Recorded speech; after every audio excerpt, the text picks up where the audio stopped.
Hello everyone, मैं सुष्मिता अपने YouTube channel में आप सभी का बहुत बहुत स्वागत करती हूँ।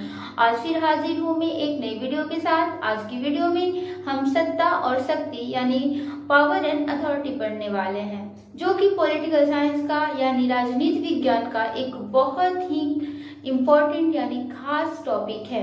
इसमें हम अलग अलग विद्वानों के मंतव्य पढ़ेंगे, उनके निष्कर्ष पढ़ेंगे और इससे आप इतना आशा रख सकते हैं कि इस एकमात्र वीडियो को देखने के बाद आपको कोई अन्य वीडियो या फिर अन्य पुस्तक पढ़ने की जरूरत नहीं पड़ेगी। यहाँ पे जितनी भी एक निचोड़ है मैंने वहाँ पे आपके सामने रखा है। इस टॉपिक से जितने क्वेश्चन बन सकते हैं, जैसे तरह के प्रश्न पूछे जा सकते हैं, वो सारी चीजें मैंने इसमें एक वीडियो में रखने की कोशिश की है।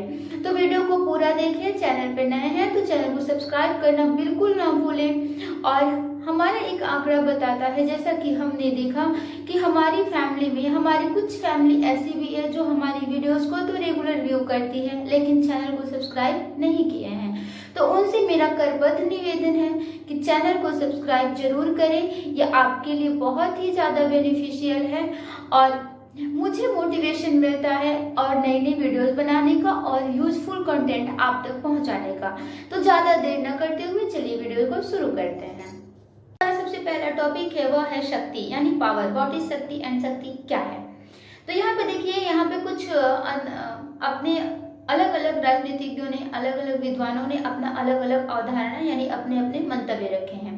तो पहले हम उनको पढ़ेंगे, फिर उसके निष्कर्ष पे पहुंचेंगे। अगर आप ग्रेजुएशन कर रहे हैं, बीए कर रहे हैं या फिर एमए के विद्यार्थी हैं और अगर आप पॉलिटिकल साइंस आपका सब्जेक्ट है, तो आपके लिए एक बड़ी बहन होने के नाते मैं आपको एक सलाह दूंगी कि जब आप प्रश्न लिख रहे हो सब्जेक्टिव टाइप, तो पहले उसमें जो उस टॉपिक से संबंधित, उस बिंदु से संबंधित जो विद्वानों ने अपने बात रखे हैं उनको सबसे पहले लिखें। इसके बाद अपने निष्कर्ष लिखें। इससे क्या होता है, जो हमारा एग्जामिनर होता है उन पे एक गुड इम्पैक्ट जाता है कि हाँ, ये विद्यार्थी पढ़ के आया है। तो इस चीजों को मैं ध्यान में रखते हुए सबसे पहले मैंने उन विद्वानों का मंतव्य रखा है जो आपके लिए इम्पोर्टेंट हो सकते हैं। बाकी रही निष्कर्ष की बात, तो मैंने यहाँ पे थोड़े संक्षेप रखे हैं, आप इसको समझ जाएंगे तो और बढ़ा सकते हैं। तो यहाँ पे देखिए, सबसे पहले हम पढ़ते हैं रॉबर्ट डॉयल साहब के बारे में। इन्होंने क्या लिखा है कि शक्ति लोगों के पारस्परिक संबंधों की एक ऐसी विशेष स्थिति का नाम है जिसके अंतर्गत एक पक्ष दूसरे पक्ष को प्रभावित कर उससे कुछ ऐसे कार्य कराए जा सकते हैं जो उसके द्वारा अन्यथा नहीं किए जाते। यहाँ पे समझेंगे कि जो शक्ति है वह एक पर्सन के पास है, वह जबरदस्ती किसी पे अपना अधिकार जमाया, किसी पे दबाव डाला और उससे ऐसा काम कराया जो वो नहीं करना चाहता। तो यह जो है रॉबर्ट साहब ने शक्ति को डिस्क्राइब किया है। इसके अलावा रॉबर्ट वेस्टर्ड बोलते हैं कि शक्ति बल प्रयोग की योग्यता है, उसका वास्तविक प्रयोग नहीं है। तो इसको भी याद रखेंगे कि शक्ति बल प्रयोग की योग्यता है, उसका वास्तविक प्रयोग नहीं है। इसके अलावा जो मैकाइवर हैं वो बताते हैं कि व्यक्ति या व्यक्तियों के व्यवहार को नियंत्रित करने, विनियमित करने और निर्देशित करने की जो क्षमता है उसको शक्ति कहा जाता है। आइए निष्कर्ष पे पहुंचते हैं। तो निष्कर्षतः हम कह सकते हैं कि शक्ति वह क्षमता है जिसके द्वारा किसी व्यक्ति को प्रभावित किया जाता है। राजनीतिक शक्ति और सैनिक शक्ति या राजनीतिक बल और सैनिक बल में अंतर है। यहाँ पे हम समझेंगे कि शक्ति दो तरह की होती है। एक होता है राजनीतिक शक्ति या राजनीतिक बल जो राजनेताओं द्वारा उपयोग किया जाता है, और एक होता है सैनिक शक्ति या सैनिक बल जो हमारे आर्मी द्वारा उपयोग किया जाता है। तो देखिए, राजनीतिक शक्ति जो होती है वह नागरिक सत्ता, मत पर प्रभाव, कानूनी अधिकार तथा संविधान द्वारा प्राप्त कार्य को करने का निर्देश है, जबकि सैनिक शक्ति वह बल है जिसका प्रयोग राजसत्ता के द्वारा किया जाता है। प्रभाव, इससे क्या प्रभाव पड़ता है, तो किसी के द्वारा किसी दूसरे के व्यवहार को अपनी इच्छा अनुसार नियंत्रित और नियमित करने का ही प्रभाव है।